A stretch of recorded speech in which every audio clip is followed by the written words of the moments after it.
দর্শক এই পর্যায়ে জানিয়ে দিব পুঁজিবাজারে আজকের লেনদেনের খবর এবং সার্বিক সূচক যে তথ্য দিচ্ছে ঢাকা স্টক এক্সচেঞ্জ এবং চট্টগ্রাম স্টক এক্সচেঞ্জে, তাতে দেখতে পাচ্ছি শুরুতেই সার্বিক সূচক ঢাকা স্টক এক্সচেঞ্জের 3 পয়েন্ট পরিবর্তন হয়েছে এবং সর্বশেষ সূচক পয়েন্ট অবস্থান করছে 5,119 পয়েন্টে।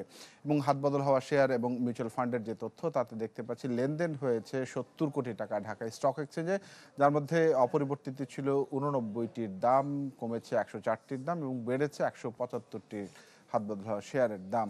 এবং চট্টগ্রাম স্টক এক্সচেঞ্জ যদি দেখি সেক্ষেত্রে দেখতে পাচ্ছি সার্বিক সূচক 15 পয়েন্ট পরিবর্তন হয়েছে এবং পরিবর্তন হয়ে সর্বশেষ সূচক পয়েন্ট অবস্থান করছে 14,519 পয়েন্টে।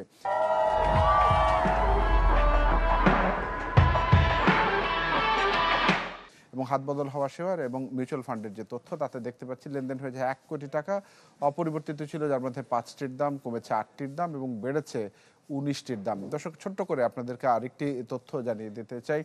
আমাদের ঢাকা স্টক এক্সচেঞ্জে আসছে 23 অক্টোবর ইউনিয়ন ব্যাংকের একটি বোর্ড মিটিং রয়েছে এবং বোর্ড মিটিং আরেকটি তিতাস গ্যাসের একটি বোর্ড মিটিং রয়েছে, যেটি অনুষ্ঠিত হবে 28 অক্টোবর।